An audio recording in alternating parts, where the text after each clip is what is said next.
Shout out to Cassie for emailing me this video idea. Everybody gather around and listen to Cassie's dilemma, okay? Pretend they're at a sleepover, because it's about to get real intimate in this.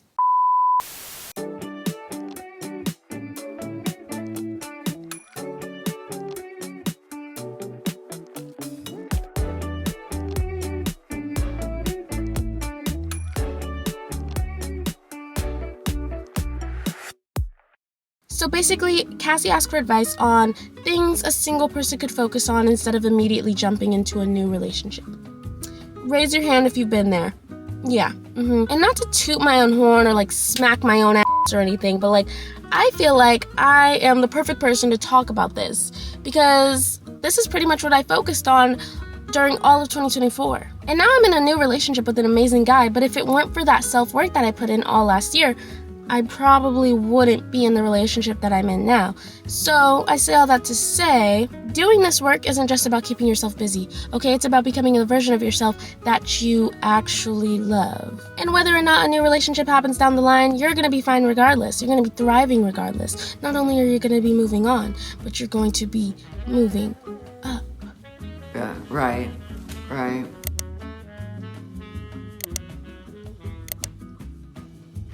Now, when it comes to relationships and being single, I've noticed that there are two types of people, okay? The first person is the person that is single, but they choose to stay single, usually because of something that happened in the past. Not to say that they're jaded or anything, but some people just, choose to stay single because they're it's preferable. I don't want to even think about being in another relationship.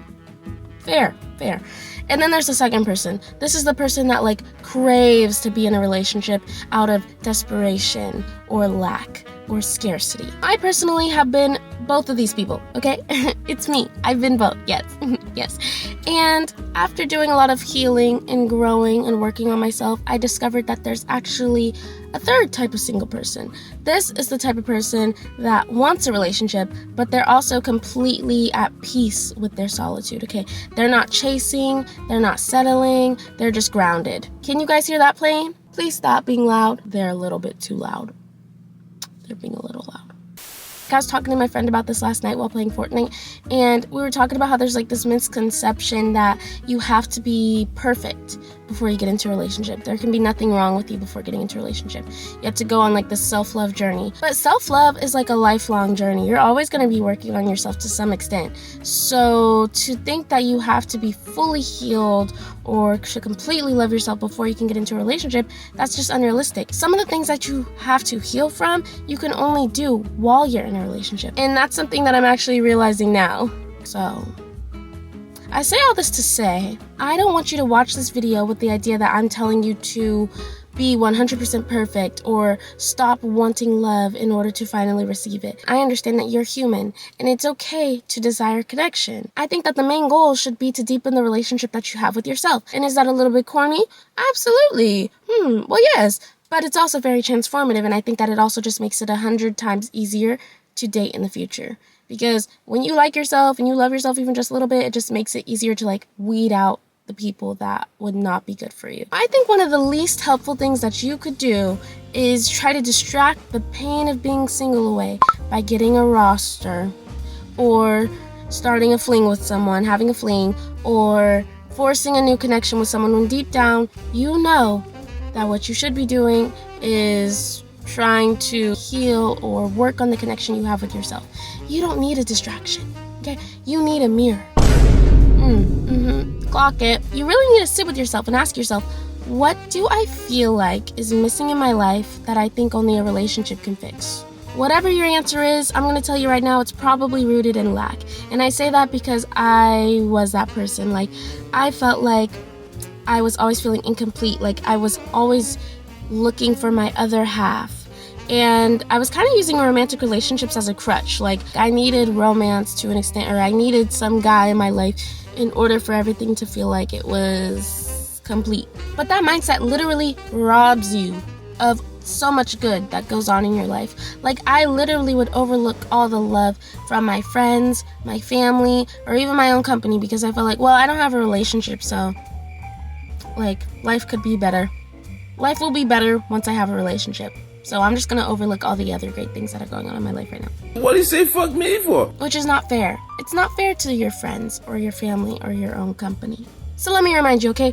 Just because there's always gonna be room for growth, or there's always more you could do, or there's always more that you could receive or get, that doesn't cancel out the progress that you've already made so far, or the love that you're already receiving so far from other people in your life, or from other areas of your life. You are already enough, as is. So I just want you to take a moment to pat yourself on the back, or smack yourself on the ass. What? I don't know what's up with me and ass smacking lately, but it's just fun to say. YouTube, please spare me, okay? I don't want to get demonetized. I just like to say that word, ass.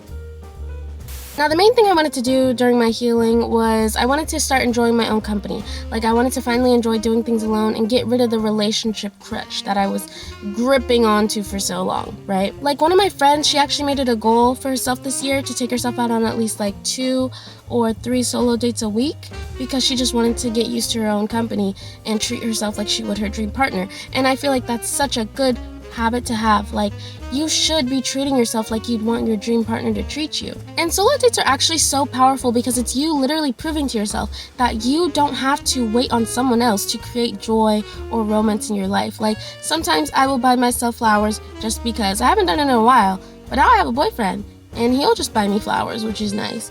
Or like, I literally took myself on a solo trip out of state last year just because I wanted to enjoy my own company, and I took myself out on a solo concert, and I would take myself to different restaurants. And I'm not gonna lie, okay, it was a little bit scary at first. Sometimes you will be like, ooh, I feel a little bit like a loser. This doesn't feel so good.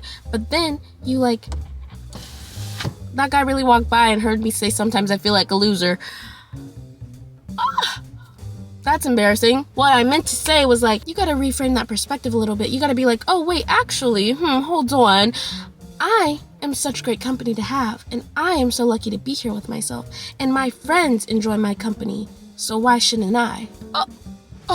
Gag it. And just because you're doing it alone doesn't make it less fun.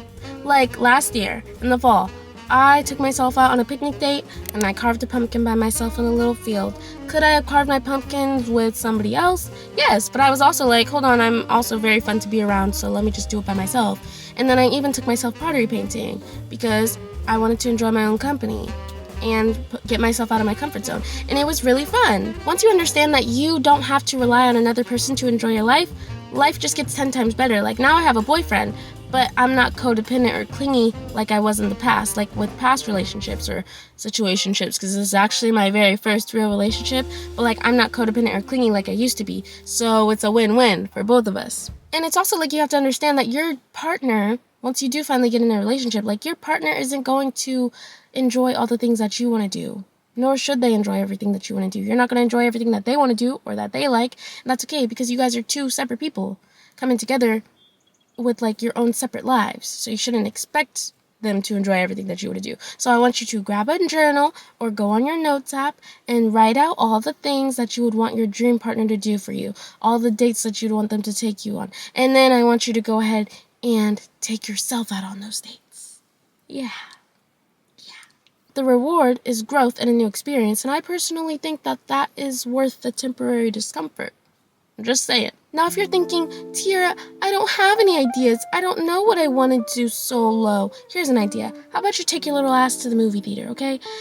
That's honestly like the perfect first solo date that you could go on, because for one, it's going to be dark, and two, nobody's going to be paying attention to you. Even if you do get in your head and you're like, everybody's looking at me being alone at the theater, nobody's going to care about what you're doing alone at the theater, because they're going to be too focused on the big ass screen that's right in front of them that they paid good money to see. So I think that's a really good first solo date to go on. Or two, you could go find a cute little cafe that you've been wanting to go to, or like a bookstore or something. Take your laptop with you, take a journal with you, take a book with you, and take your headphones with you. And really zone in and find a quiet, cute little cozy corner to yourself and focus on your own company. I feel like those are two very good ideas. You could also look up ideas on Pinterest. You could ask ChatGPT or Google for ideas. Don't give me the excuse of, oh, you can't think of anything.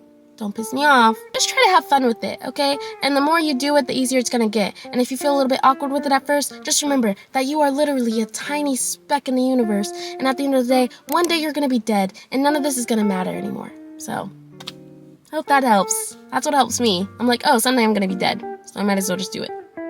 Yeah. Now, the last thing Cassie mentioned for advice was telling herself things that she wished she had heard from her ex. And I recently saw a post that said, in these times, I hope you have people in your life who make you feel appreciated and loved, who not only say it, but are deeply committed to demonstrating it on a consistent basis. Now, I love that post, but I also think that you should be able to be that person for yourself. You deserve to be that person for yourself. And it's nice and valid to want to hear nice things from people and get consistent love from other people, especially from a partner. But you don't need to be head over heels for yourself every single day. And maybe you're not going to like yourself every single day. But also at the end of the day, the only person that's going to be with you 24/7 is you. So you might as well learn to be kind to yourself. So again, I want you to whip out that little cute ass journal that you bought for yourself, or whip out that notes app on your phone and write out all the things that you wish you had heard from your ex or from that person that you wish you'd heard those things from, you know what I mean? And I already mentioned this in my breakup journal video, but this is where the healing happens. This is where the healing begins. And honestly, it's low-key manifesting, because sometimes I'll just be butt-ass naked in the mirror. And that was a little TMI, but I'll just be in the mirror. I'll be in the mirror. And I will tell myself wow, I'm so beautiful, or I'm so pretty. Or I'll wake up in the morning, go in the mirror, look at my crusty eyes or my dried up drool, because sometimes I do sleep with my mouth open, I'm not gonna lie. And I would just look at myself and I'll look at my favorite features and I'll be like, wow, I really like this about myself, or my eyes are so pretty. I'll just admire myself and I'll tell myself and I'll express to myself what I love about myself, not only outwardly, but also inwardly. Now I'm with a man who is constantly, without me even having to ask, I shouldn't have to ask, he will constantly tell me how beautiful I am or how pretty I am or what he likes about me. And it's just so cute. It's so cute because he's affirming what I already believe about myself. And it's oh, I kind of manifested this. Now, did I do that just to get a man? Nope. No. No, I would never. But a win is a win. A win is a win. I just feel mentally it's a good idea to start kind of reparenting yourself, giving yourself the emotional support that you felt you didn't get growing up, or you felt you didn't get from that person that you were in a relationship with. Start to give yourself the emotional support that you craved from that other person, because they don't need to be the one to give it to you. You can learn to give it to yourself, and it might be hard and it might take time, but it will be worth it. It will be time well spent. You can create a safe space within yourself, and not only that, but you can also create a safe environment around you for stability. That's honestly something that I kind of need to work on.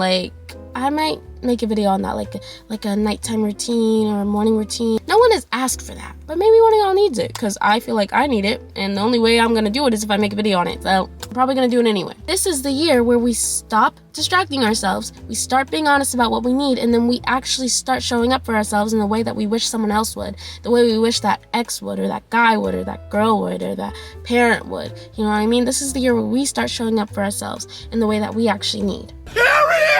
You are allowed to want love, okay? Don't take this as me saying, oh, you shouldn't want love. No, you are allowed to want love. You are allowed to desire connection, but you are also allowed to love you first. And I feel a lot of us need that reminder. The best part is that when you understand that and when you start to work on that, something better always comes, okay? Something better always comes. It's guaranteed. The proof is in the pudding. I don't really know what that saying means, but the proof, you're watching the proof, okay? Something better came once I started to heal and work on myself and love myself, and focus on other things that didn't revolve around relationships, being on a pedestal, or getting a man and receiving romance from externally. All right, I'm done for now because I'm freaking hungry and I don't feel the best. So go romanticize your solo dates and look in the mirror and talk to yourself nicely, like the angel that you are, okay? You deserve it, babe. Thank you so much for watching. If you like this video, prove it by giving it a thumbs up, and comment down below one solo date that you plan to take yourself out on either this week or next week. I want you to comment it, and then I want you to tell me that you did it. That's your homework, and I better see you complete it. Bye! I was in Spain and for 10 days, and I've been home for 5 days now. But right now it's 4 p.m., but in Spain it's 12 a.m., and I'm tired. The first day I got to Spain, guys, my luggage got left behind in London for like 4 days, so I didn't have all my stuff. One of my bags got left behind, my check bag with like all my shit in it, so I didn't have my bag for 4 days. And then once I did get my bag, I got the freaking flu. I got the influenza in Spain, and I was sick in the apartment for like 3 days, just sick, just dying. I'm better now, but I do still like kind of have congestion and a little bit of an ugly geese cough every now and again.